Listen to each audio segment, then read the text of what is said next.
돌이켜야 살 수 있다라는 제목으로 하나님 말씀을 전하겠습니다. 그리고 지금 코로나 바이러스로 우리나라뿐만 아니라 전 세계가 마치 큰 풍랑을 맞은 배처럼 흔들거리고 있습니다. 사람들은 이런 상황을 놓고 바이러스가 왜 생겼냐, 또 어떻게 이 바이러스를 차단해야 할지 고민합니다. 백신을 어떻게 개발하며 공급할 것인지 계획하며 연구하고 있습니다. 당연히 해야 될 일입니다. 그러나 그리스도인들은 거기서 그쳐서는 안 됩니다. 이 코로나 사태를 향한 하나님의 뜻이 무엇일지 그것에 대해서 우리는 질문을 던져야 하고 하나님의 음성을 들어야 합니다. 목회 데이터 연구소에서 2주 전에 개신교인들 500명을 대상으로 설문조사를 했습니다. 코로나19 사태를 어떻게 보느냐에 관한 것인데 이 답변이 세 가지입니다. 첫째, 기독교를 박해하는 중국 정부에 대한 하나님의 징계다. 두 번째는 단순한 전염병일 뿐이다. 세 번째는 인간의 탐욕을 반성하고 죄를 회개할 기회다. 여러분은 이 세 가지 중에 어떠한 것이라고 생각합니까? 65%에 해당하는 성도들이 코로나19는 단지 전염병일 뿐이라고 그렇게 대답을 했습니다. 여러분, 이것은 한국교회의 영적인 현주소를 잘 보여주는 것이라고 생각합니다. 상황을 믿음으로 하나님의 시각으로 해석할 수 있는 능력이 없다라는 것이죠. 부족하다라는 것입니다. 여러분, 왜 코로나 사태를 단순한 전염병이라로 볼 수 없을까요? 이 세상에는 눈에 보이는 통치자와 눈에 보이는 나라가 있지만 실제로 이 세상을 다스리는 만왕의 왕은 바로 하나님이라는 것입니다. 그리고 하나님이 온 열방을 다스린다는 말은 하나님의 간섭과 하나님의 통제에서 벗어난 일은 없다라는 것입니다. 예수님은 참새 한 마리가 땅에 떨어지는 것도 하나님의 허락이 없이는 되지 않는다고 말씀하셨습니다. 하물며 전 세계 절반 국가가 넘는 나라들이 이 질병으로, 이 전염병이 퍼져가는데 이 전염병이 우연한 그냥 질병일 뿐일까요? 그것은 아닌 것입니다. 코로나19 사태에 대한 하나님의 뜻은 과연 무엇일까요? 오늘 본문은 이 질문에 대해서 빛을 던져줍니다. 이 두 사건에 대해서 예수님이 언급하고 계시는데요. 첫 번째 사건은 1절에 나옵니다. 그때 마침 두어 사람이 와서 빌라도가 어떤 갈릴리 사람들의 피를 그들의 제물에 섞은 일로 예수께 아뢰니. 자세한 정황은 모릅니다. 확실한 거는 빌라도가 갈릴리 사람들을 학살했다라는 거예요. 유대인들이 희생 제사를 드리려고 하는데 빌라도가 그들을 죽여서 그 피를 그 희생 제사에 섞었다라는 것입니다. 왜 그랬는지 또 몇 명이나 죽였는지는 알 수 없습니다. 빌라도는 로마의 총독이고 유대인들을 로마의 지배를 받고 있기 때문에 이런 일들이 생길 수 있겠죠. 사건이 또 하나 있습니다. 4절에 보니까 예루살렘에서 망대가 무너졌습니다. 그리고 그 무너진 망대에 18명이 깔려서 죽은 것입니다. 물론 코로나 전염병보다는 희생된 숫자가 차이가 있죠. 굉장히 적죠. 그러나 본질은 동일합니다. 예수님은 이런 사건을 통해서 무엇을 교훈하실까요? 첫 번째는 하나님의 최우선의 관심은 바로 내가 회개하는 것이라는 것입니다.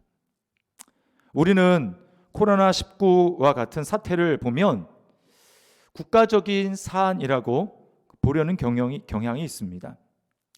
위에서 언급한 것처럼 하나님이 중국을 심판하는 것이다 라고 이야기하는 것이죠.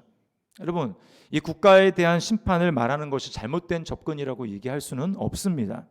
구약의 선지서들을 보면 나라의 흥망성쇠를 결정하는 것은 단지 어떤 정치적인 또는 군사적인 요인만으로 되는 것이 아니라 주권자 되신 하나님이 결정하는 하나님의 주권에 달려있다라고 이야기를 합니다. 특히 다니엘서를 보시면 이게 잘 나타납니다.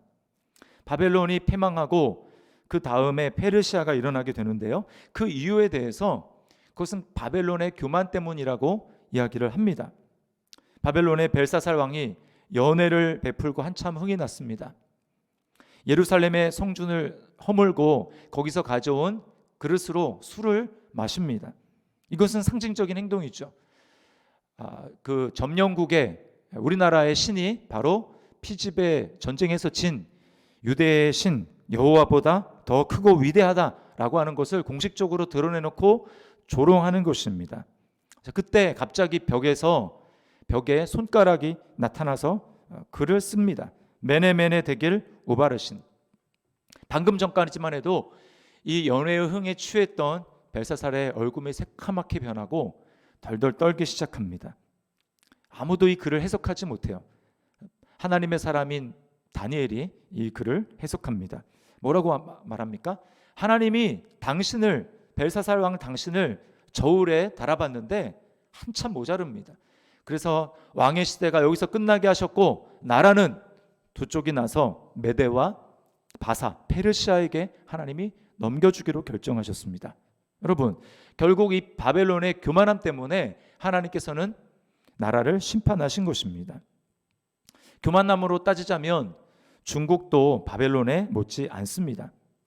2018년 2월에 중국이 신종교 사무 조례를 발표하고 기독교를 탄압하기 시작합니다.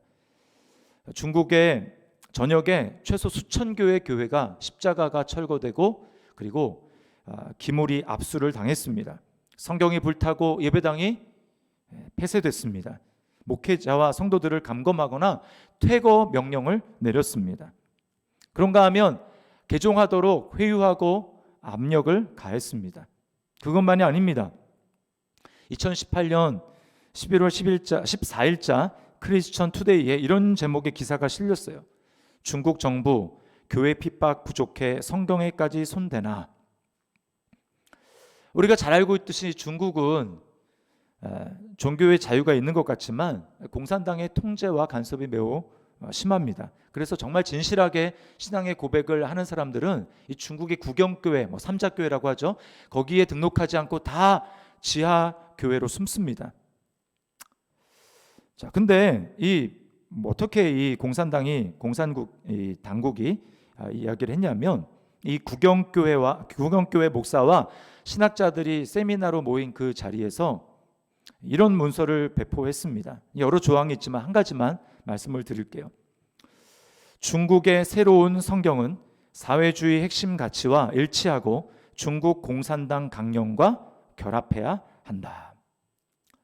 여러분, 인간이 하나님의 말씀인 성경에 복종해야지 인간의 사상에 하나님의 말씀인 성경을 맞추어라. 여러분, 이것이 얼마나 교만한 태도입니까?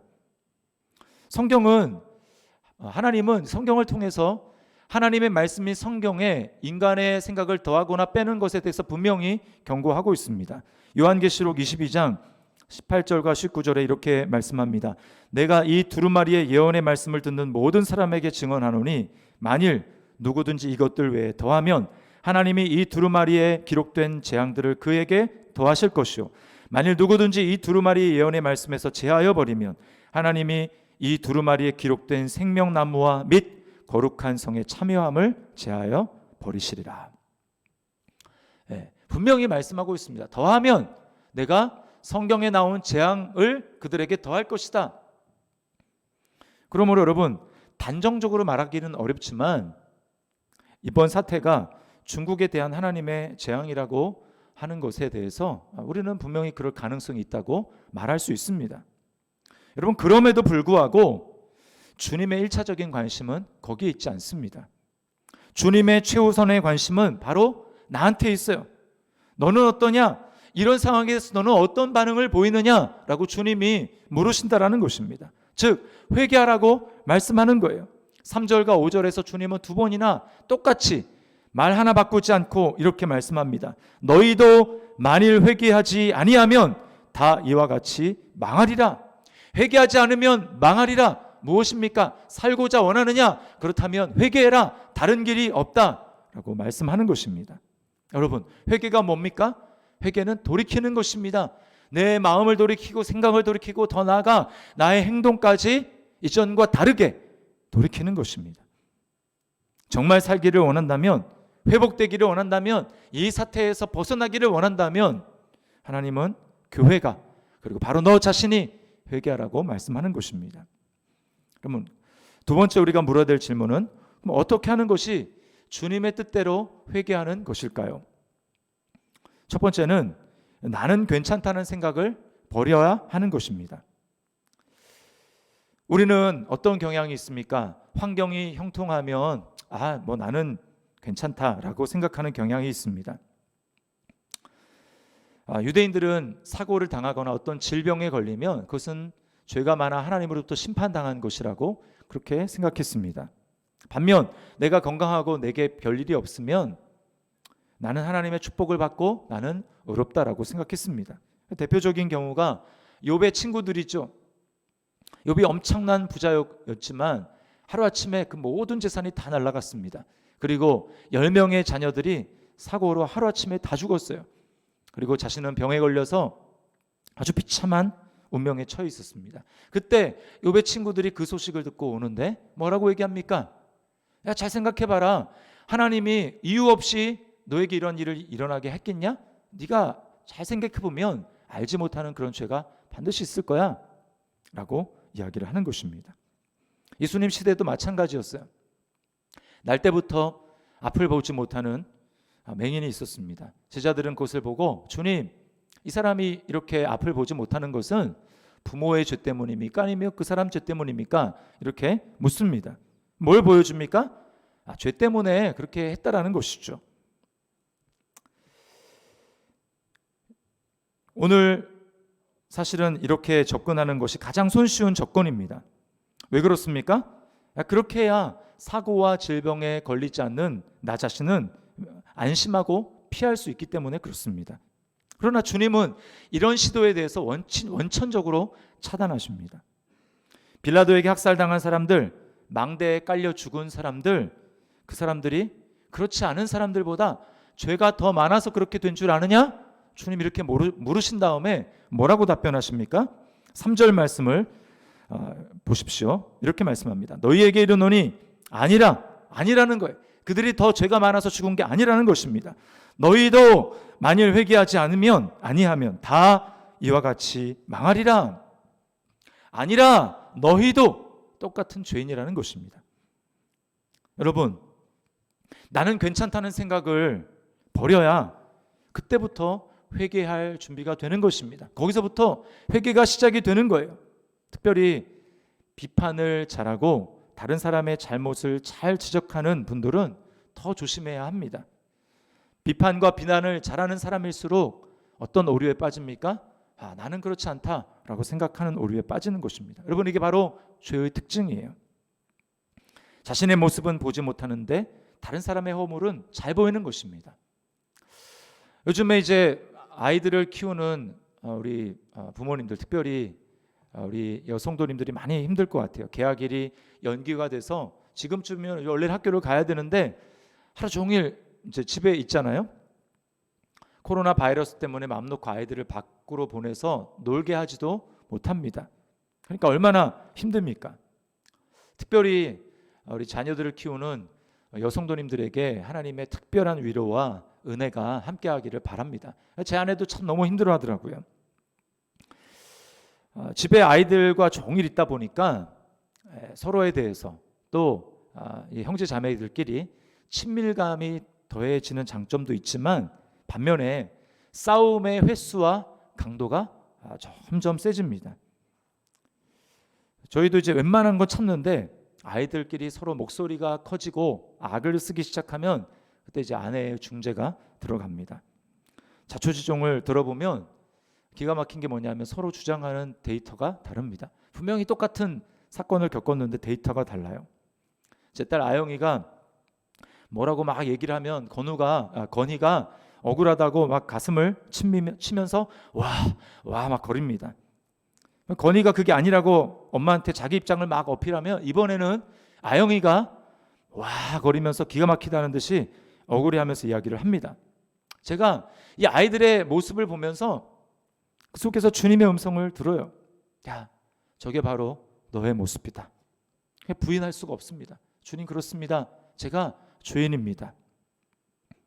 저는 이 죄인이라는 고백이 같은 고백이지만 시간이 더할수록 그 강도가 점점 세집니다. 전에는 그냥 주님 제가 죄인이죠 이렇게 얘기를 했다면 갈수록 주님 제가 죄인입니다 이렇게 고백하게 되는 것입니다. 매일 저희 집에는 에덴 동산의 범죄가 재현되고 있어요. 죄에 감염된 아담과 하와를 보십시오.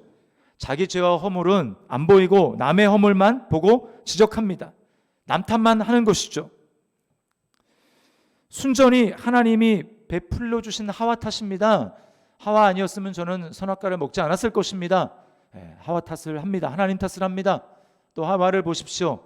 하나님 저 뱀만 아니었으면 선악과를 먹지 않았을 것입니다. 저 뱀 누가 만들었습니까? 하나님 당신이 만들지 않았습니까? 하나님 탓을 하고 뱀 탓을 합니다. 자기는 탓이 없다라는 것이죠. 이게 바로 죄의 본성이고 인간의 본성이에요. 여러분 성경만 이렇게 이야기하는 것이 아닙니다. 설교를 준비하면서 제가 찾아봤더니 심리학도 그렇더라고요. 심리학 용어 중에 기본적 귀인 오류라는 것이 있습니다. 기본적 귀인 오류. 이게 뭐냐 하면 다른 사람들의 어떤 잘못된 행동을 그 사람의 인성에서 찾으려고 하는 경향이라는 거예요. 예를 들면 어떤 사람이 내가 이제 운전하고 하는데 그 앞에 가는 차가 굉장히 난폭 운전을 하면서 그렇게 과격하게 운전을 합니다. 그러면 어떻게 합니까?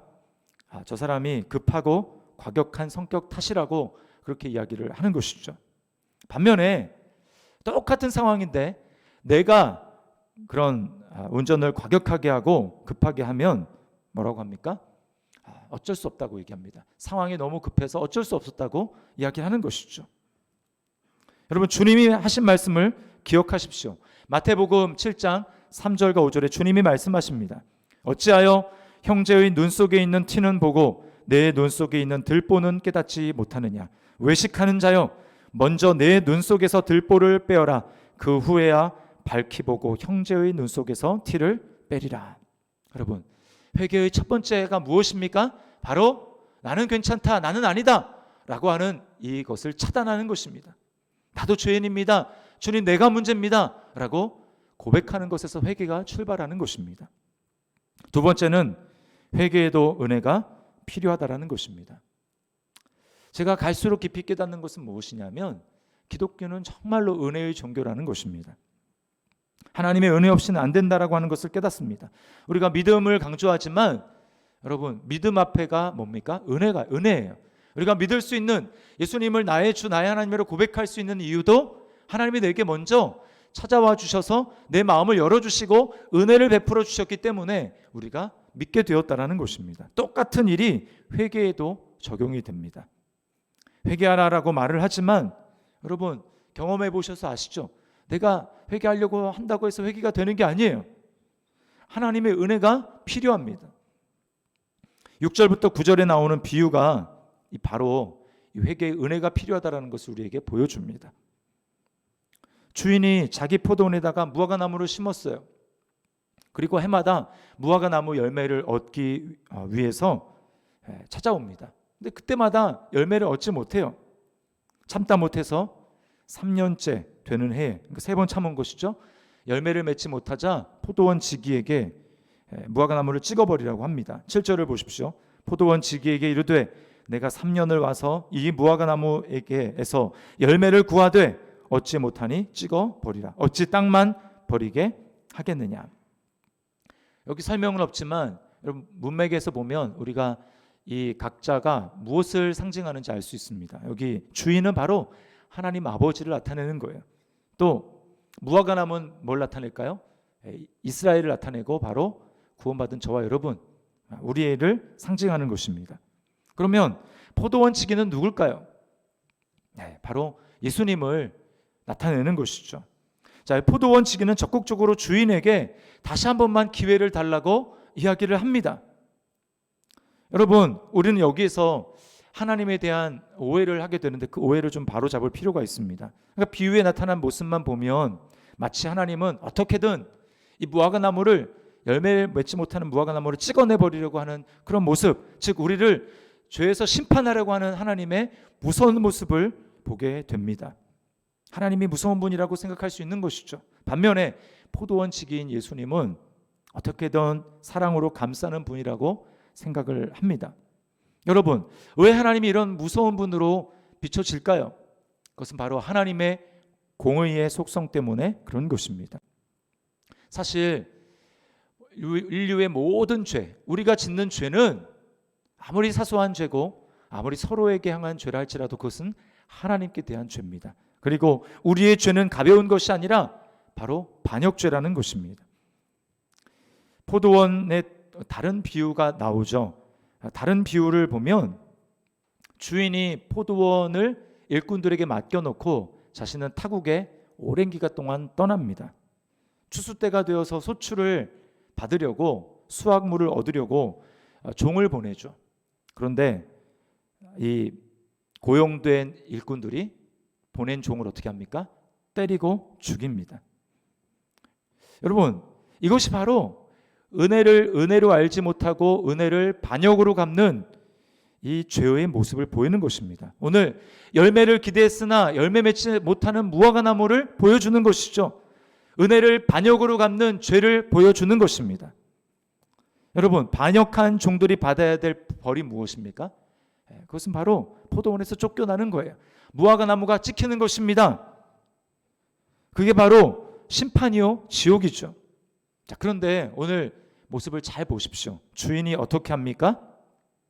다시 참습니다.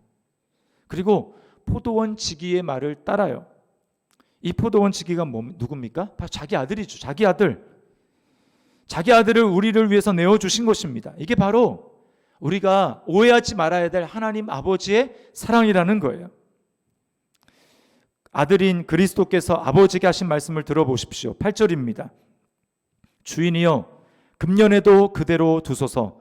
내가 두릅하고 걸음을 주리니. 그대로 두소서. 여러분, 이 말은 용서하소서라고 하는 말과 똑같습니다. 예수님이 십자가에서 못이 박혀 달려 계실 때 그때 뭐라고 하십니까? 아버지여 저들의 죄를 사하여 주옵소서. 자기들이 하는 일을 알지 못합니다 라고, 저들의 하는 죄를 사하여 주십시오 라고 말했던 똑같은 단어가 바로 그대로 두소서라고 하는 것입니다. 주님이 열매 맺지 못하는 우리를 위해서 주님이 여기 내가 걸음을 준다고 말하는데 어떤 걸음을 주님이 주십니까? 주님은 자신의 땀과 눈물과 피와 물을 쏟아서 우리에게 부어주십니다. 겟세마네 동산에서 주님은 우리의 구원을 위해서 피땀과 눈물을 쏟아 기도하십니다. 십자가에 달린 주님을 보십시오. 머리에는 가시관을 쓰셔서 피가 흘러내립니다. 또 못 박힌 양손과 양발에서는 피가 흘러내립니다. 그런가 하면 창에 찔린 옆구리에서는 온몸에 체액이 다 쏟아집니다.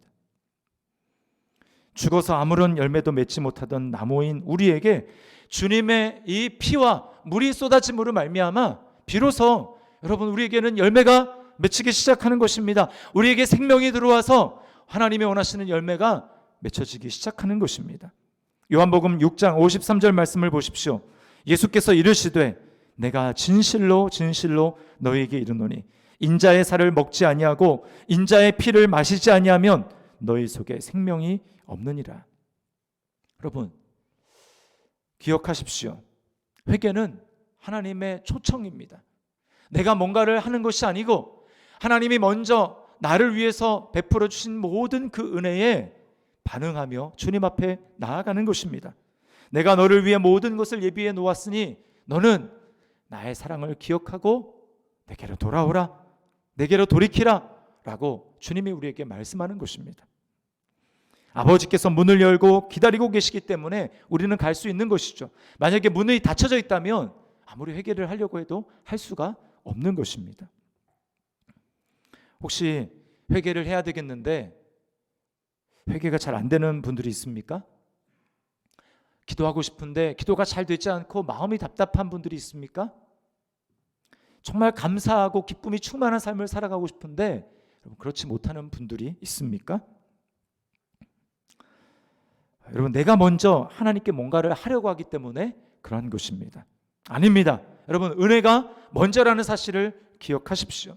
그리스도께서 나를 위해서 얼마나 놀라운 일을 하셨는지 여러분 그것을 기억하는 게 먼저입니다. 하나님 아버지께서 그리스도 안에서 나를 위해서 얼마나 놀라운 사랑을 베푸셨는지 그것을 깊이 묵상하는 일이 먼저라는 것입니다. 그럼 그럴 때 마음속에 은혜의 샘이 터지고요, 회개가 터지게 됩니다.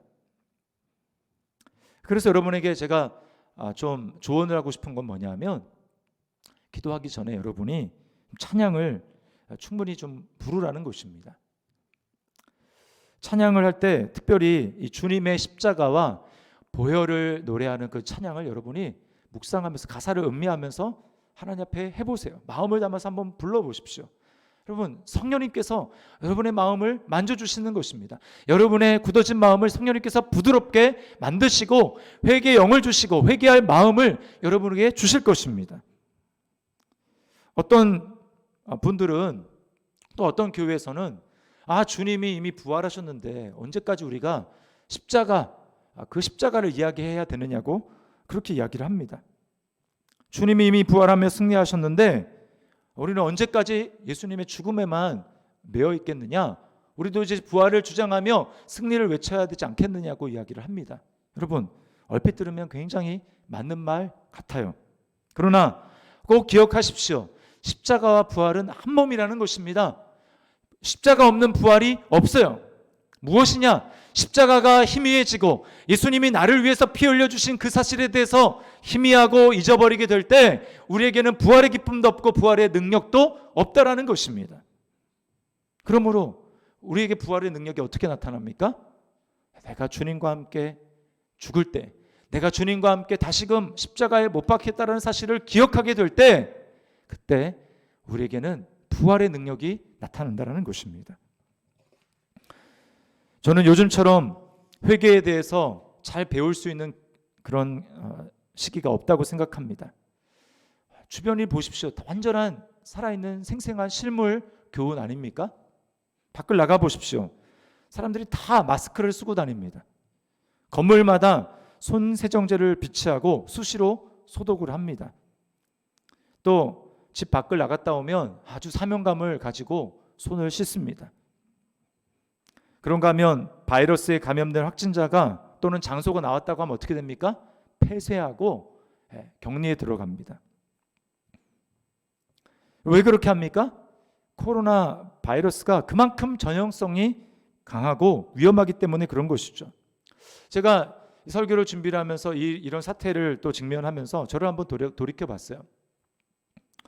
내가 코로나 바이러스에 대해서 이렇게 예방지침을 열심히 따르고 있는데 과연 나는 죄의 바이러스에 대해서, 죄에 대해서는 내가 그렇게 철저하게 하나님 앞에 소독을 하고 손을 씻고 죄를 회개하고 이런 모습으로 무장하고 있나? 죄에 대해서는 그렇게 철저하게 지침을 따르면서, 성경에 말하는 지침을 따르면서 그렇게 하고 있나? 라고 질문을 하는데 그럼 그렇지 못하더라고요. 회개가 되더라고요. 성경은 우리에게 말합니다. 코로나 바이러스보다 훨씬 더 엄숙하고 무서운 것이 바로 죄라고 이야기를 합니다. 여러분, 예수 믿었으니까 다 해결이 됐다고요? 죄를 가볍게 여겨도 된다고요? 아닙니다. 성경이 뭐라고 얘기합니까? 히브리서 12장 4절 말씀을 보십시오. 너희가 죄와 싸우되 아직 피 흘리기까지는 대항하지 아니하고. 코로나 바이러스에 대해서 대항하는 것 이상으로 피를 흘리며 철저하게 대비하며 우리가 나아가야 될 것이라고 이야기하는 것입니다. 죄에 대한 전쟁을 선포하라 라고 이야기하는 것입니다. 여러분 어떠십니까? 죄에 대해서 하루 종일 노출되어 있으면서 여러분은 정말 보혈의 샘에서 죄를 씻고 있습니까? 날마다 순간마다 그렇게 하고 있습니까? 죄에서 구원하신 주님께 감사하고 있습니까? 찬송하고 있습니까? 주님을 정말 사랑함으로 주님께 날마다 최우선 순위를 드리며 그렇게 교제하고 있습니까? 이 정도는 괜찮아 하면서 적당히 타협하며 살아가고 있지는 않습니까? 이건 단순히 질병일 뿐이야 라고 생각하고 있지는 않습니까? 또 나라의 대처 방식과 시스템의 문제를 삼으면서 나는 아무것도 아닌 것처럼, 나는 괜찮은 것처럼 거기서 나 자신을 속 빼고 있지는 않습니까? 주님의 경고를 기억하십시오. 만일 너희도 회개하지 아니하면 다 이와 같이 망하리라. 우리 자신의 회개가 먼저입니다. 하나님의 관심은 어떤 나라가 어떻게 하는지 그것이 아닙니다. 교회는 어떻게 하는지, 바로 너 자신은 어떻게 하고 있는지, 그것이 주님의 유일한 관심인 것입니다. 아직까지는 괜찮아 하면서 여러분 회개를 혹시 미루고 있지는 않습니까? 기억하십시오.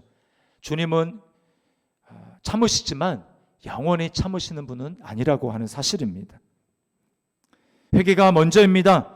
주님이, 교회가, 내가, 예수님을 안다고 하는 내가 하나님 앞에 회개하게 될 때에 주님께서는 이 땅을 고쳐 주실 것입니다. 역대하 7장 14절 말씀 우리 같이 한번 읽어보겠습니다. 내 이름으로 일컫는 내 백성이 그들의 악한 길에서 떠나 스스로 낮추고 기도하여 내 얼굴을 찾으면 내가 하늘에서 듣고 그들의 죄를 사하고 그들의 땅을 고칠지라.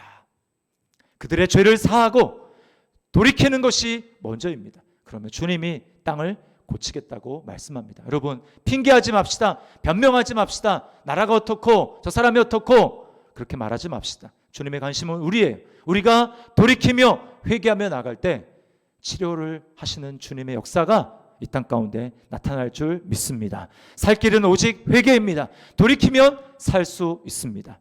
이 시간 우리 말씀을 기억하면서 하나님 앞에 우리 찬양했으면 좋겠습니다.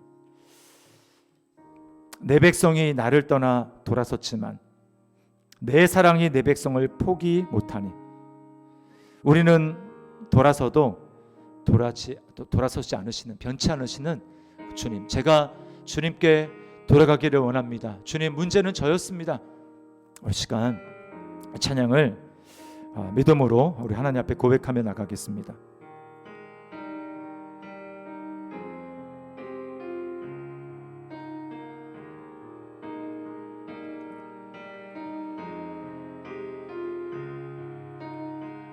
내 백성이 나를 떠나, 내 백성이 나를 떠나 돌아섰지만 내 사랑이 내 백성을 포기 못하니. 그래서 다시 한번 참으시고 자신을 내어주십니다. 내 모든 것 내어주고 나 그들을 얻으리라. 여호와께 돌아가자. 우린 돌아서도 그는 변치 않네. 여호와께 돌아가자. 우린 넘어져도 그 사랑 영원하네. 우리 처음부터 다시 한번 고백하며 내 백성이 나를 떠나 돌아섰지만 내 사랑이 내 백성을 포기 못하니. 내 모든 것 내어주고 나 그들을 얻으리라. 여호와께 돌아가자. 우린 돌아서도 그는 변치 않네. 여호와께 돌아가자. 우린 넘어져도 그 사랑 여호와께 돌아가자. 여호와께 돌아가자. 우린 돌아서도 그는 변치 않네. 여호와께 돌아가자. 우린 넘어져도 그 사랑 영원하네. 우리 찬양 하나만 더 불렀으면 좋겠는데요. 사랑이 구주를 죽게 했네. 왜 날 사랑하나. 우리를 위해서 십자가에 달려서 용서해 달라고, 열매 맺지 못하는 우리를 위해서 자신의 물과 피를 쏟으셔서 우리로 하여금 그것을 걸음 삼아 생명을 얻고 하나님 앞에 열매 맺게 하신 그 주님, 이 시간 우리 찬양 하나님 앞에 주님의 사랑을 기억하며 은혜를 기억하며 찬양하겠습니다.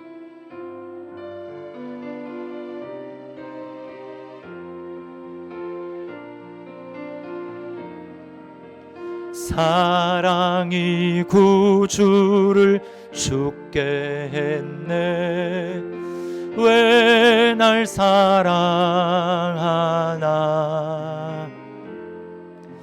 겸손히 십자가 지시었네. 왜 날 사랑하나. 왜 날 사랑하나.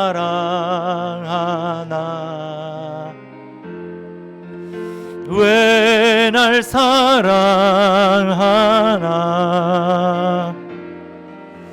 왜 주님 갈보리 가야 했나. 왜 날 사랑하나. 그 손과 발 날 위해, 그 손과 발 날 위해 찢기셨네. 왜 날 사랑하나.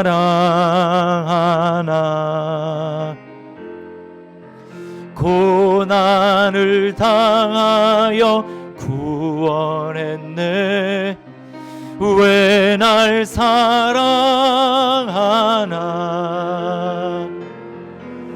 왜 날 사랑하나. 왜 날 사랑하나.